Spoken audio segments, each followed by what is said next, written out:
Еліміздің президенті Қасым-Жомарт Кемелұлы Тоқаевтың бастамасымен саяси реформалар жүргізіліп жатқаны белгілі. Оның міне жуырда ғана Қазақстан халқының 5-ші құрылтайы өтті. Сол құрылтайда ол саяси реформаны жүйені реформалау жөнінде, конституцияға өзгерістер енгізу жөнінде үлкен мәселелер көтерілді.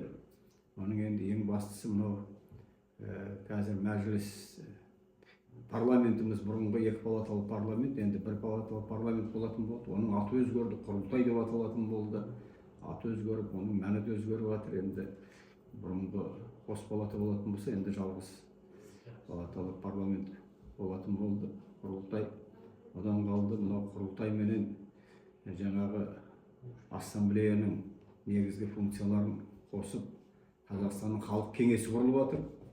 Консультативті кеңесші орган. Бұл да бір үлкен жаңалық. Енді халықтың үнін естуші үкімет деп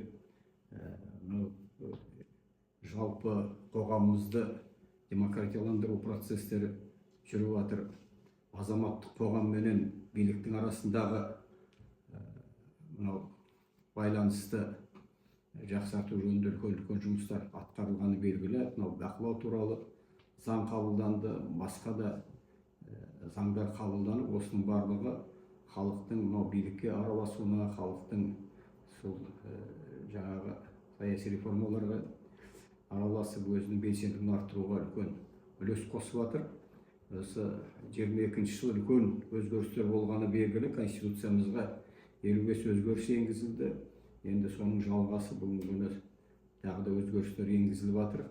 Бұған конституциялық жаңағы кеңес құрылып, біздің облысымыздың мәслихаттың хатшысы Бейбіт Жүсіп қатынасып жатыр. Бейбіт Айтымұлы барлық өңірлерден қатынасып жатыр. Енді үлкен заңгерлер қатынасып жатыр.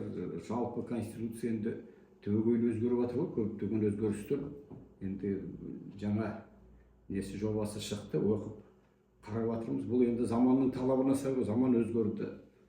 Жалпы дүние жүзіндегі саяси жағдайлар өзгеріп жатыр. Сондықтан сол заман талабына сай, қазіргі өзіміздің елде болып жатқан үлкен өзгерістерге сай, конституцияның да өзгергені дұрыс деп ойлаймын, қолдаймын.